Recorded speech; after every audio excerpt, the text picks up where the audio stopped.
So spot trading. I don't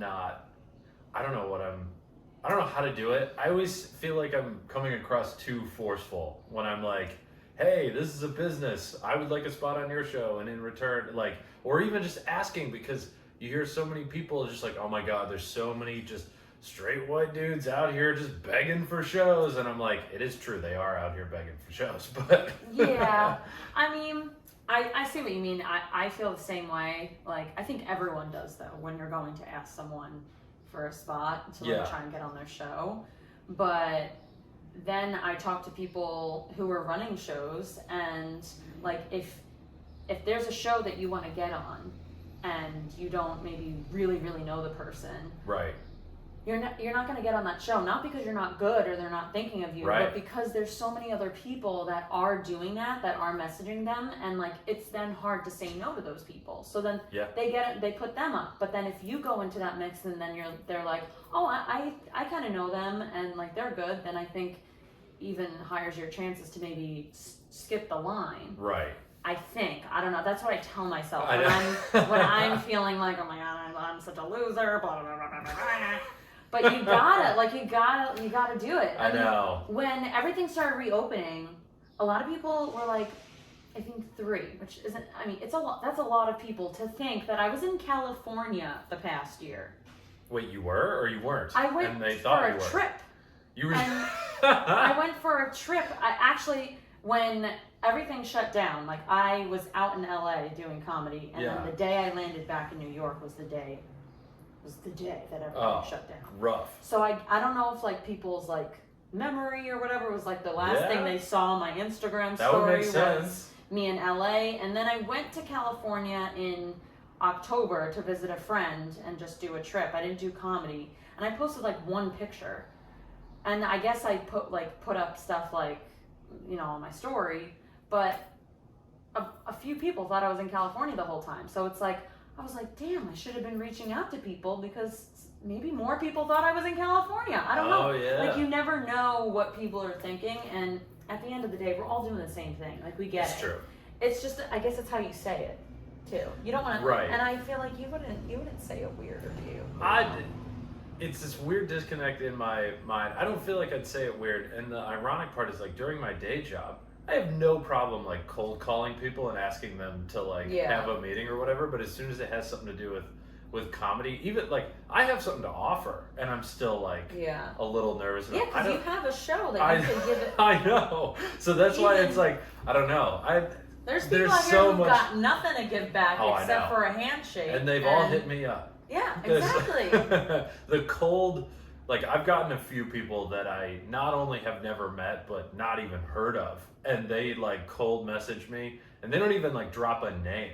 They're just like, hey, heard you got a show, hoping to get some time. Like, let me know. And I'm like, I'm not even going to respond to that. Yeah. Man, like, stop by. And if you stop by, I'm still going to say no, but at least I could put, like, a face to your name. Yeah, right. Yeah, totally. But I guess that does it for you, too, though, because you're on the other end of it. Yeah, and that could be why I'm nervous, because I'm like, because I get annoyed when people do it to me, so I don't want to be the annoying person. But maybe I should just like man the fuck up, start asking. Just do it.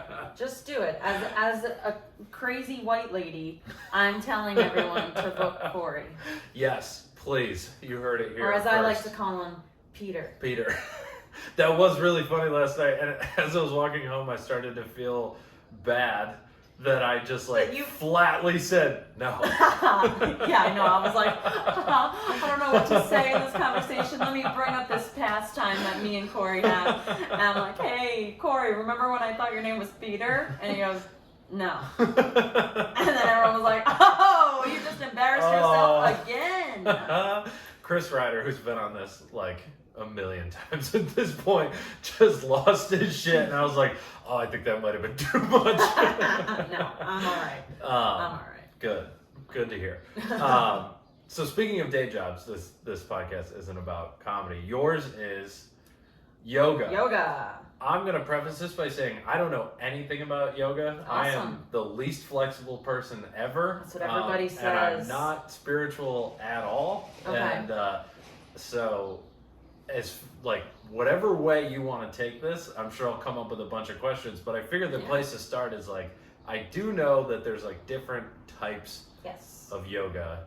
So could you give a little bit of background to like what you do, and then like we could start there? Or if you're like, that's a terrible idea, we're starting over here, that's fine too. No, that's perfect, because there's a few different kinds. I'm really only mostly familiar with vinyasa, which means flow. Okay. So it's literally flowy yoga. Everything kind of goes into one another. The other one that I have some experience with, not teaching it, but just practicing, is Bikram yoga. Okay. And Bikram yoga. I've heard of that. Yeah, you definitely. It's very popular, and that's the hot yoga. That's the traditional hot yoga. Okay. And that one is like very strict. It's 26 poses that you do every single time. It's the same class every time. So each one is like 2 minutes? Yeah, you hold them. You do it twice. Oh, okay. Yeah, so it's long holds, and it's not as flowy. Like, you'll be standing in one spot and you'll do one thing, and then they have you come out of it, and then they're like, okay, now face this side of your mat. But in vinyasa, what I do, like, if you're gonna be facing this way, we're gonna do a few poses that are gonna get our hands down to walk our hands over to the right, and it just is more of a fluid movement. Interesting. So what do you get out of the two, I guess let's start with physically, like how does your body feel differently at the end of each different type? Bikram is, like I said, I don't teach Bikram, but Bikram is pretty intense. So the heat in Bikram, it can go up to like over 100 degrees in there. I've heard of like, like back in Michigan, as spiritual as we are back there, they just called it sweat yoga. Sweat, okay. Yeah, because I think it was a little more intriguing to people there than Bikram. And now there's a whole thing, like people, they have changed the name because Bikram is a man who created it. He created it, Bikram yoga specifically, because he was an athlete. He got a really bad injury, and then he found that the specific way of doing yoga basically like healed him. But he ended up being like one of those people where it was just too much. Like, he got way too high up on his pedestal, and then people were like worshiping him, and then there's a whole thing of course, sexual harassment, sexual assault, and all of that. There's a whole documentary about him on Netflix. I think I watched it. Okay, yeah. Maybe. Yeah. I don't know. It's upsetting. It's like, wow, Country? like, what was that? No, that was different. That was something with like a spiritual group though. Gotcha. But yeah, the Bikram thing was just with this man Bikram. Yeah. And when he his power rose up, and then he started taking advantage, being around very like flexible women and all who need his approval to get farther in the industry and all. Well, that is the joke. Is like all male yoga teachers are just there to like touch women's butts. Yeah. I'm assuming it's not 100% true. No. Okay. No. I've been lucky with everyone that I've worked with. Oh, good. In yoga, and no one's been like weird or creepy.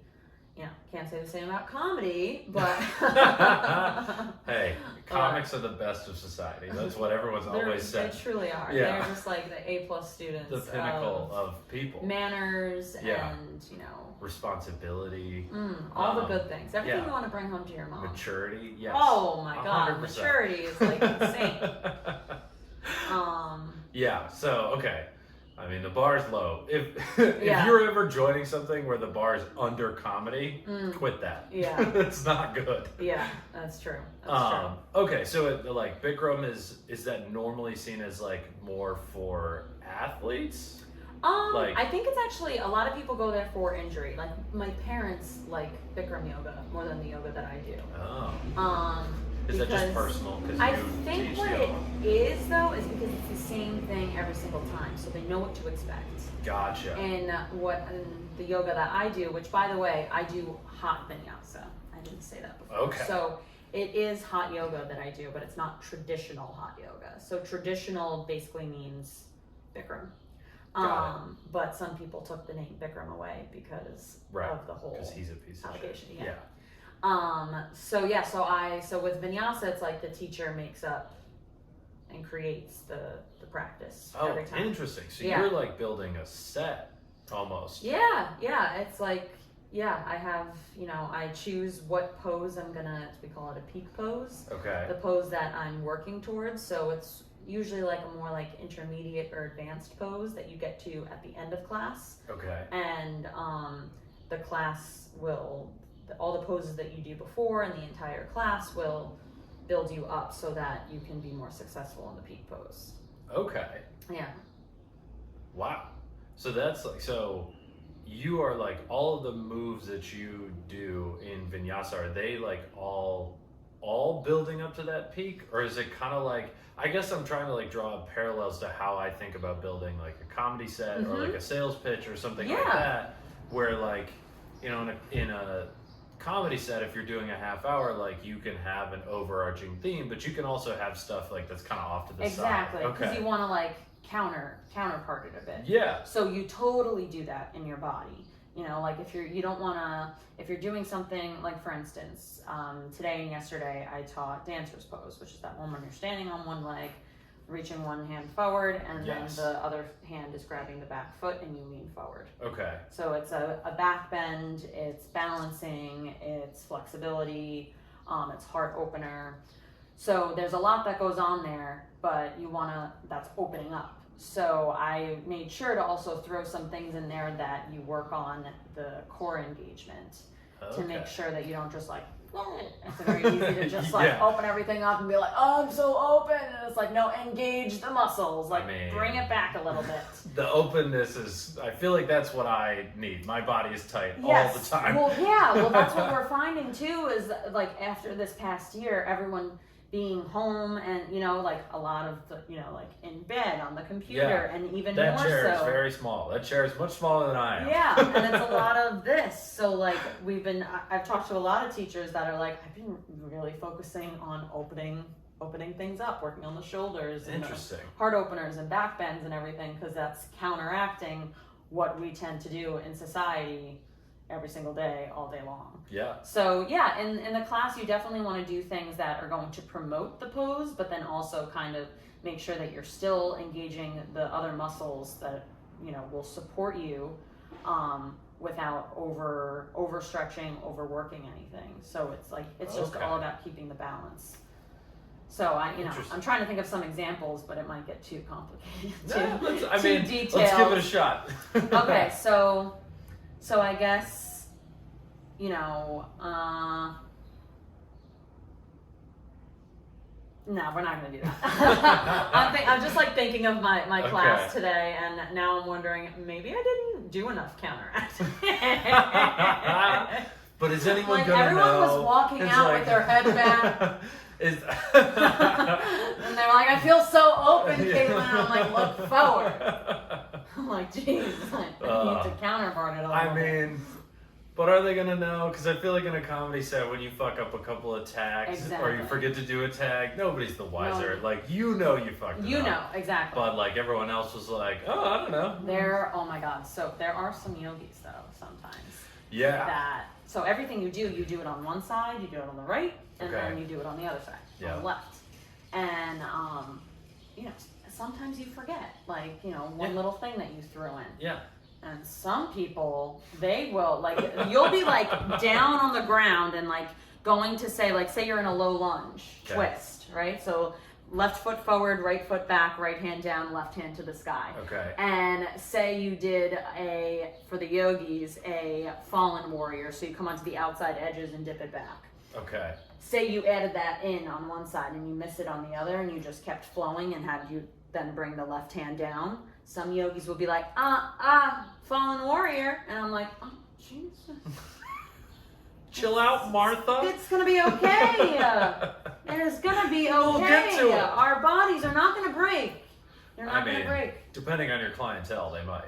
Some of them. I don't know. Does that happen a lot, like injuries in class? Or like, are you... Well, I guess I'm assuming, like, if you've got a class full of like middle-aged women, you're not going to like do super advanced poses depending on who's going to be there. Corey, or like, you have no idea how strong. I don't have. No, you have no idea how strong these women are. Mentally or physically? Because I'll believe they put up with a lot of shit. Physically. Too. Okay. And mentally, but physically. Okay.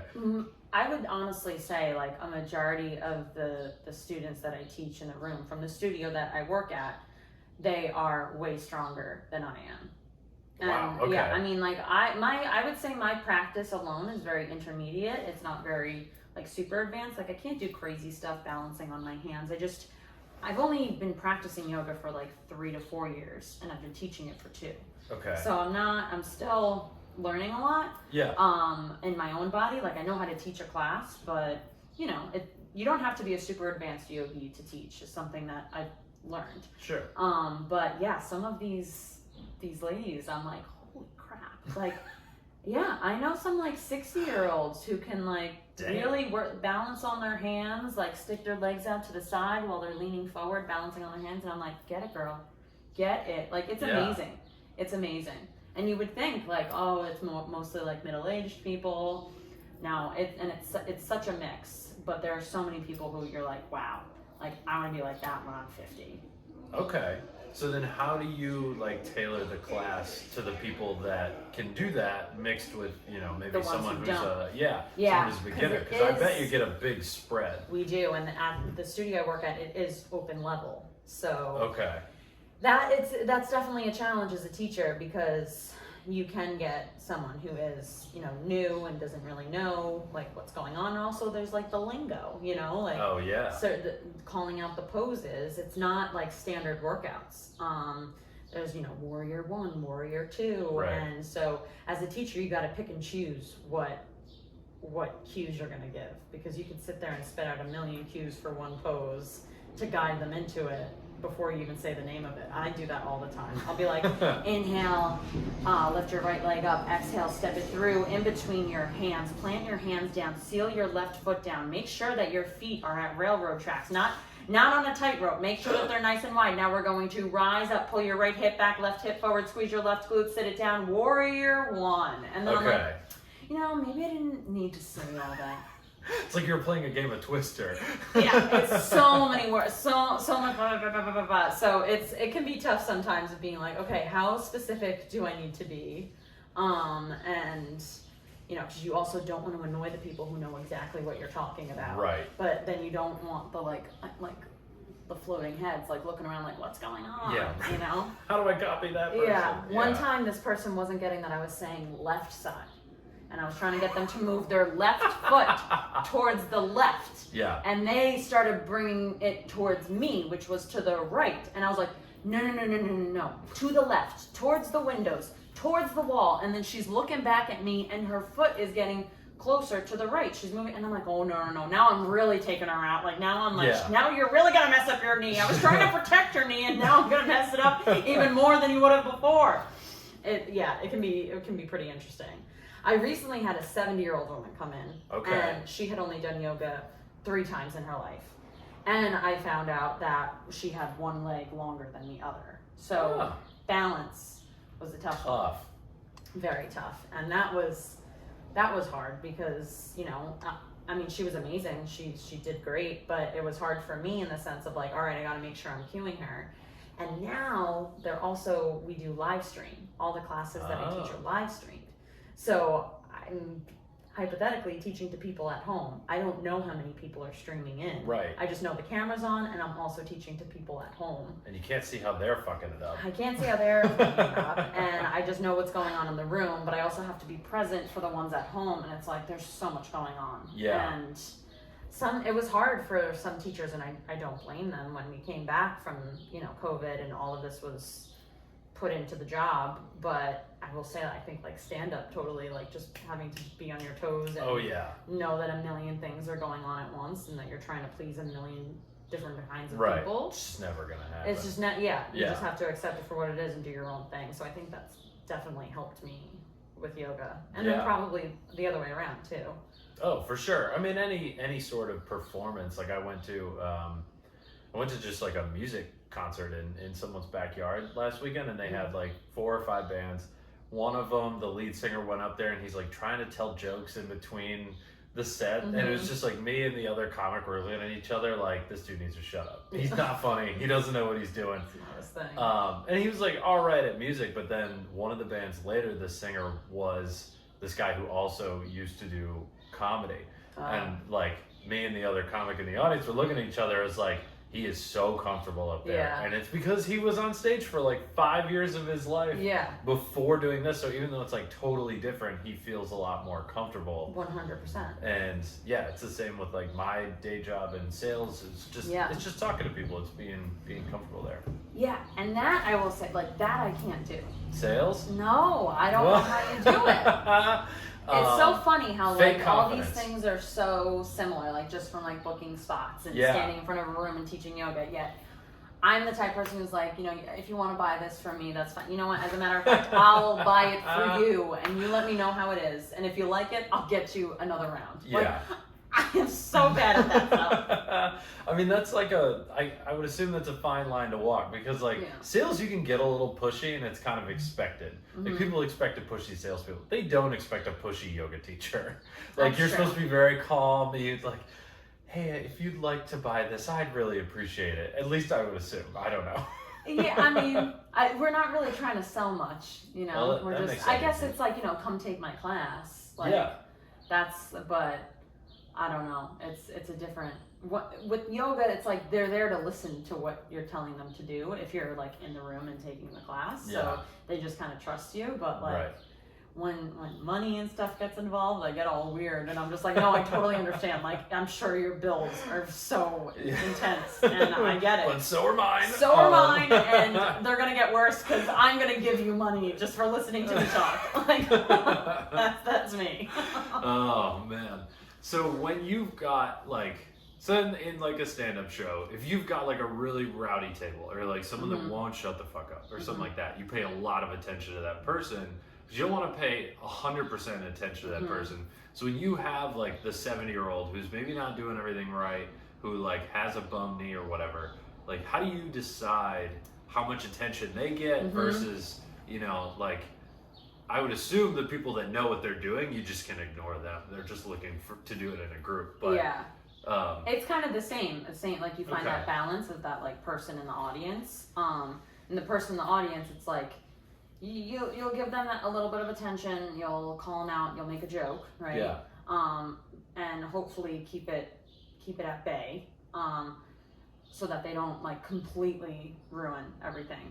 So it's the same sort of thing. Like I keep an eye on them. I keep talking and doing what I planned, but I keep an eye on them. And you gotta pick and choose at a certain point. Like, you know, if I want your back foot sealed down and they've got the heel lifted, just fucking do it with your heel lifted. Like you know what I mean? Not worth like it. Yeah. You're in a different pose, but you know, whatever. There's certain things like you're not gonna break your knee. You're not, or can you break your knee? Break your leg. You can break your twist your knee. You're not gonna, you know, as long as they're not totally messing up something in their body, I'll pick and choose a few things just so that they feel like they got something out of the class. Yeah.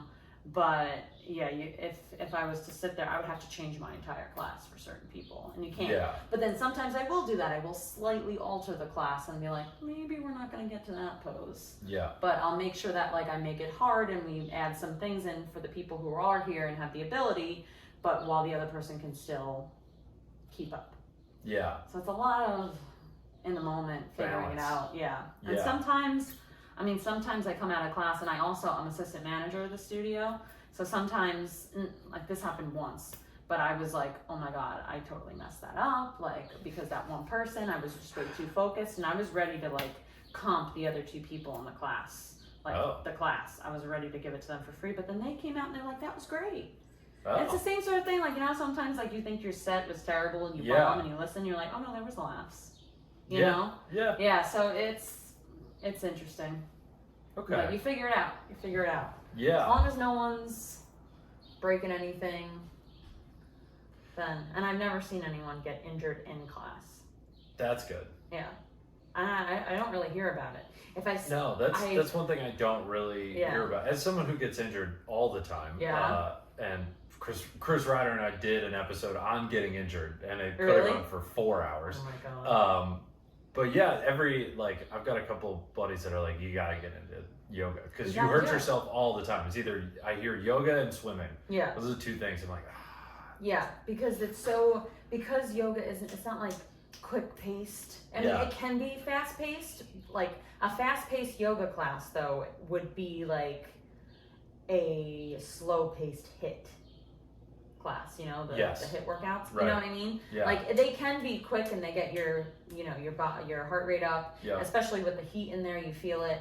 But I mean, it's so easy to start to find modifications. And that's the other thing. You can say, like, when you have people in the room who aren't, or who are very new, you can say, okay, like, this is what we're going into. If that doesn't feel good for you, do this. And then as a teacher, I try and do that so that they feel a little more encouraged to go there instead of trying to, like, go into whatever it is that the other people are doing. And there's so many modifications. And also, like, if you talk to the teacher before class and just be like, hey, it's my first time, I'm prone to injury. Well, that's they'll be like, leave! I don't know. They'll be like, did you sign the liability waiver? No, I'm prone to injury because I do extreme things that I should not be doing, like very fast skiing or running with how bad my knees are and like all this stuff. So it's not the easy stuff. You have bad knees? I have one bad knee. I have a bad knee too. Okay. I have a bad knee too. So my hesitation with yoga is when I'm doing it by myself, I don't know if I'm doing it right. Mm-hmm. But then my hesitation to go to a class is that I don't want the teacher to focus on me and then potentially ruin the time. Well, you just gave an example of when you thought you did. I felt like that, and then I got the reassurance after the class that the other people loved it. They're like, that was great. That was exactly what I needed. I was like, oh, so the teacher might get in their head a little bit, but I mean, that's just... I'm not trying to do that either. Well, that's their own thing. And like for me, it was a learning experience for me. So like if it's a newer teacher, then that would be a good experience for them because if it's not you that they experience it with, even if it may not happen, it's going to be somebody else. If it's an experienced teacher, then you're fine. They don't care. They know their stuff so well. They're so used to it. They've seen it all. Everyone is welcome in yoga. Okay. That's how it goes. You gotta come. Yeah. You gotta come. So I teach up in Westchester. Yeah. But the studio that I work for is Yoga Spark, and there's one in Tribeca. Oh, nice. And I'm going to be switching things around, and I might be picking up subs at the Tribeca studio in the near future. So I'm in. I got to try. I'll get you there. I got to try Mallory Bryant's class. Yes, she's another. And then yours and see the difference. So does she do? Do you know much about what does she do? I think she does vinyasa too. Vinyasa, okay. I think she's. So I'm like just stationed right now at this one studio since I'm also assistant manager. So I'm like, just working there. I know Mallory, I think, bops around to other spots. Gotcha. I think she does some in like some gyms, some privates and things, but I think it's vinyasa. Okay. Yeah. So I guess maybe this is too broad of a question, but like, how do you start? Like if I'm just sitting here, I don't know if I necessarily want to pay for a class.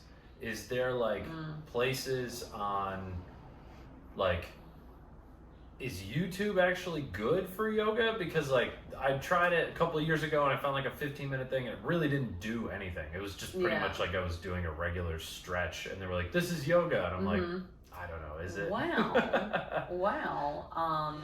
Not to be a salesman. But the studio that I work for, Yoga Spark, we have the live stream, but then we also have there's also like on demand stuff on there. So there's shorter series, beginner series, things like that. And that you can do that it's a 2-week free trial online. Okay. So you could do that and then try a bunch of stuff out, and that's like super geared. It's not just like out on YouTube kind of random. It's a little bit more specific and unique to our like that studio style.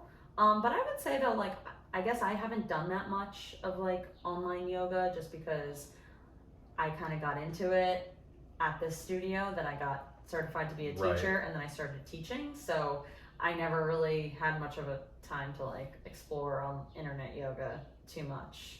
Yeah. That sounds makes dirty. Sense. Internet yoga. Yeah, it does. Internet. That does sound bad. I never had the chance to get into internet yoga. It's like saying he's a YouTube comic. Yeah. Oh. Yeah. Instagram model. I'm an internet yogi. I have a yogi blog. So the other part, and you haven't prepped for this, so if you don't have an answer, no sweat. But the other part of yoga that people think about is like the spiritual side to it. Oh yeah. So like, how do you incorporate that in your classes? Is that part of your classes? You're like, if you want the like foo-foo, like super spiritual stuff, like go somewhere else type. That's how I start my classes. Yeah. We're here to fucking work. Yeah. You're gonna I'm sweat. like, hey yogis, if you're here for the foo-foo, then you better roll up your mat and get the fuck out of here. Because I'm ready to get in downward fucking facing dog. If I see a goddamn crystal in here, this class is over. Get your foo-foo and get out of here.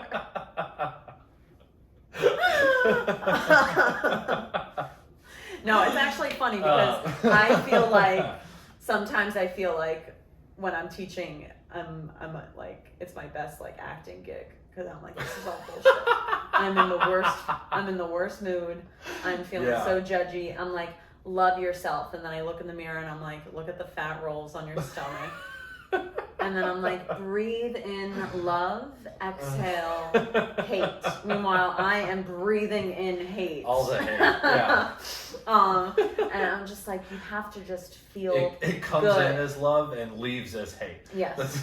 Yes. Yeah. So sometimes I'm like, wow. And they come out and they're like, that was such a nice message. And I'm like, was it? If only you knew. If only Come you see knew. me do comedy. You'll see the other side of the message. And it's funny too, you find that like, you know how like some people don't realize that like comedians, comedy, like, you know, you're funny, ha ha ha, laughing all the time, smiling, but like comics are like depressed, like mental illness is like very common in comedians.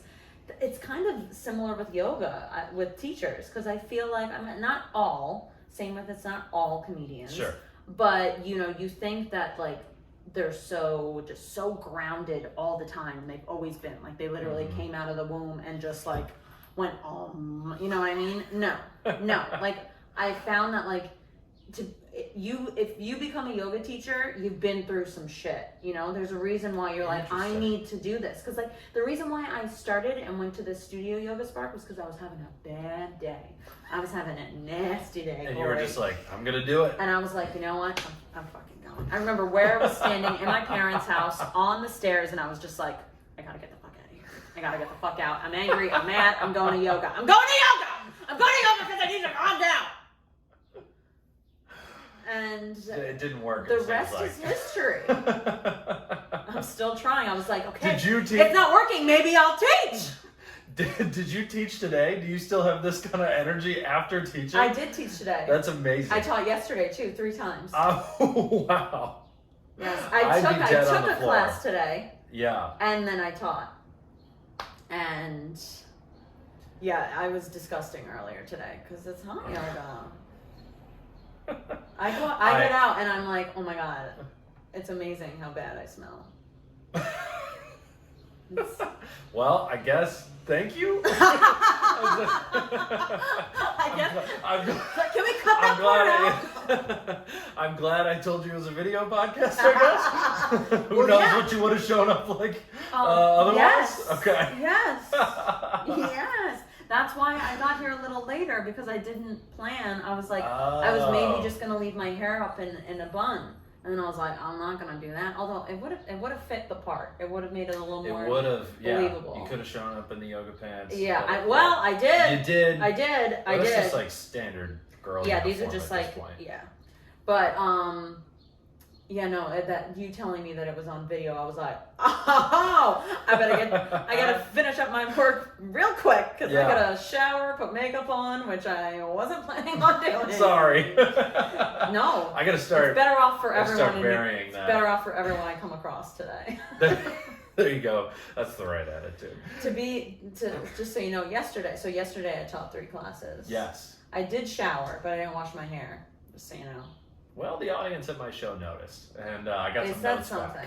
Yeah, they're like, "Hey, we loved the whole show. Everyone was funny, but that Kaitlyn chick, she was gross. Her hair was nasty. It can get real gross in there. Oh, I'm sure. Yeah. Any time it's 100 Especially degrees men. anywhere. Men, yeah. They leave puddles. There's certain men who come to the studio, and I don't even have to see what spot they were in before class. When I go into the room, I can be like, "Yep, he was there," and it's just a puddle. Speaking of sweaty men, Chris Ryder and Chris Bazemore and I had talked about like doing a yoga class and filming it to see how bad the three of us would be, and like do it as a joke Let's do thing. it. And Chris Ryder is the sweatiest person. Well, you've ever yeah, met I popped into the pair. Be in a pool. I popped into the pair yesterday, and all the way from the back of the room, sorry Chris, but all the way from the back of the room, I saw the sweat under his eye, and I was like, oh, he is working hard. He is closing out this show. Every time. If he's got more than one show in a night, he will bring like a towel.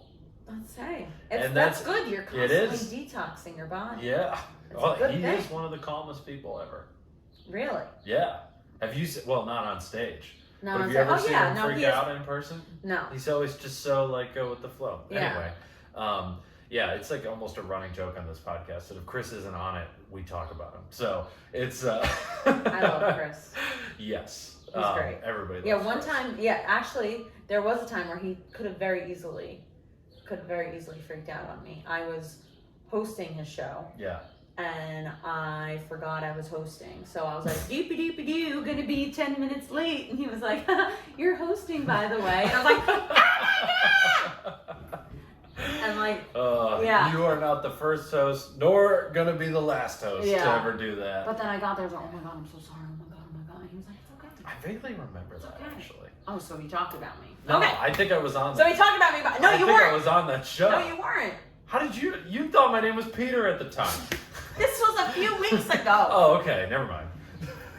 That's true. If it was during the Peter era, then I don't know. It's fair game. I don't know. I mean, doesn't he look? You could come off as a Peter. Any normal white guy name I could pass for. But now when I really normally get I'm Curtis like, or Chris. Corey. Yeah. Yeah, I don't know where Peter came from. Did I call you? I think I went like, Peter, right? And you were like, no. And I was like, I've never said yes. That's the only thing I can say. And I tried to bring it back the other day as a joke. And, I know. And we were right back at the beginning. And I was like, wow. Well, you took a year off between accusing me of being named Peter. So I didn't take it. The world took a year off. The world did, but either way, a year went by. Yeah, that's true. I guess, honestly, I just thought you always would think of me as bitch who didn't know your name. And that's what I was going to say, is like, you should be relieved that I don't hold grudges because I didn't even remember. Yeah. Yeah, I got to let a lot go then, I guess. I've got a lot that I see certain people and I'm like, oh my God. It's not Peter. It's not Peter. It's not Peter. Do you have that when you see certain people and you're like, do they remember this, or when I thought that, or did I say that out loud? Like, there are I try to be nice to just about everybody, but there are people that I was a dick to. Yeah. And it's almost like a curse to, maybe I do it to them, but every time I'm a dick to somebody, they like get a bunch of opportunities and become super popular. And I'm like, really? And so I always am like be worried. A dick to me? Yeah. I'm always worried that they are going to remember in their high stature of their new current stature above me. Well, that I was going to be a dick. We would balance out. So you can be a complete asshole to me. Give me that whatever juju that you have when you're an asshole to someone that's going to become super successful. Yep. And then I'll be super successful and I'll be like, oh my God, who is Corey? Right, that's Peter. And then I'll be super successful, and then like, because I'm so successful, I'll just call you Peter, and you can't correct me. And I'll just take it. And then we'll be on even ground. Well, we got a good start because I successfully embarrassed you in front of everybody last night by saying no. So this is true. You're good, but obviously you don't hold grudges either because you're now doing my podcast. So. Exactly. Well, I mean, I also could have. No, that was something you gave in return. I mean, you didn't. I know you didn't. That give was it not on because of purpose, that, but yeah. But Yeah. See, you even have a podcast, to go back to the beginning of what we were talking about, of how you have a show to offer people, a podcast to offer people. Go out and message everyone. Go out and be like, book me. The name is Peter Tindell. Almost. That's not how you say your last name? Tindell. Oh, Tindell. Yeah, be a dick about it. Tindell. I guess to wrap it up on what we started with, because you do have to get out of here. You got a spot. I do have to get out of the tiny cupboard. I feel like asking someone to do your podcast is almost a burden on that person. I feel bad asking people to do my podcast, because then they have to come into the city, they have to talk to me for an hour, and about who knows what, and it feels like I put a lot of pressure. Like, a podcast feels like a lot of pressure, like, because I always just get so many questions, like, what are we doing? Wait, hold on, I have to pick a topic. What are we talking about? And then I'm like, it's a lot of work. But anyway, people want the exposure. That's true. Okay, we're gonna have a You're moment. right. A moment of yoga. A moment of yoga. Okay, you're gonna close your eyes. Yep. You're gonna close your eyes. Closed. You're gonna connect to your breath. All right. Now connect to your mind. Okay. Okay. I want you to let go of the hesitation. Let go that you are bothering people. Let go. I'm Midwestern. I'm always bothering. No, okay, bring it back, bring it back, bring it back, bring it back, bring it back. Okay, we're gonna go back to the breath. Take a deep breath in through your nose and out through your mouth. Connect to your mind. We're gonna let go of the hesitation. Okay, we're gonna breathe in opportunity. We're gonna breathe out hesitation. We're gonna breathe in communication. We're going to breathe out the opposite of communication. Okay. We're going to keep your eyes closed. We're not done yet. We're not done yet. We're going to breathe in sliding into DMs. To an extent. We're going to breathe out. We're going to keep holding your breath. Hold on. I gotta think. Sip up a little extra air. Send it up into your brain. You're breathing out self-hate. Do you believe any of this bullshit? All right. This was fun. But you gotta get out of here. I don't want you to be late for hosting. So and if you're late, you just say, "Oh, I'm sorry. I forgot I was hosting." But no, I'm doing them a favor. So. Gotcha. Yeah. Where are you gonna be? This is gonna go out Monday. So after Monday, well, I'll put a link to the live stream if you want in the show notes, so people who want to watch your class can. Unless you're like, please don't fucking watch me. No, come check us out. I'll send you the link for the website, for the digital website. Perfect. And then shows. What have you got? What do I have? You just did my show, and we'll get you back on soon. Just did your show. I don't even know what I have next week. I take it week by week. I've got a show if you're up in Westchester. Okay. I've got a show coming up in Somers on the 25th of June. And then just like random spots here. So I don't know. Biggest thing that I'm trying to push right now is Instagram. Yes. Follow me on the gram. What's the handle? At Kate Comedy. KAITKOMEDY. Yeah, comedy with a K. I mean, I don't know. I've had it for like almost 6 years now. Yeah. And I'm like, I gotta stick to it. But sometimes people are like, wait, what? Comedy with a K? Huh? And I'm like, yeah, I don't know. It's different. I don't know. It's different. It's different. And Kaitlyn Murphy was taken. I mean, it's such a boring name. It's like some 12-year-old kid who's right? not mine. Yeah. So follow me on the gram. TikTok? I do. I'm trying to get better at it, but it's Same. nothing. It's nothing impressive. Okay. Same Kate Comedy. Same thing, Kate Comedy, and Twitter too. Same thing, Kate Comedy. All right. Good shit. That's me. Awesome. Well, thank you for stopping by. I feel like I actually learned something this episode, which is great. I'm gonna get you to yoga. Yes. Might have to work on that sketch where me and the two Chris's absolutely die in your yoga class. We should totally do that. Awesome. We should totally do that. Cool. All right. I'll talk to you later. Okie doke.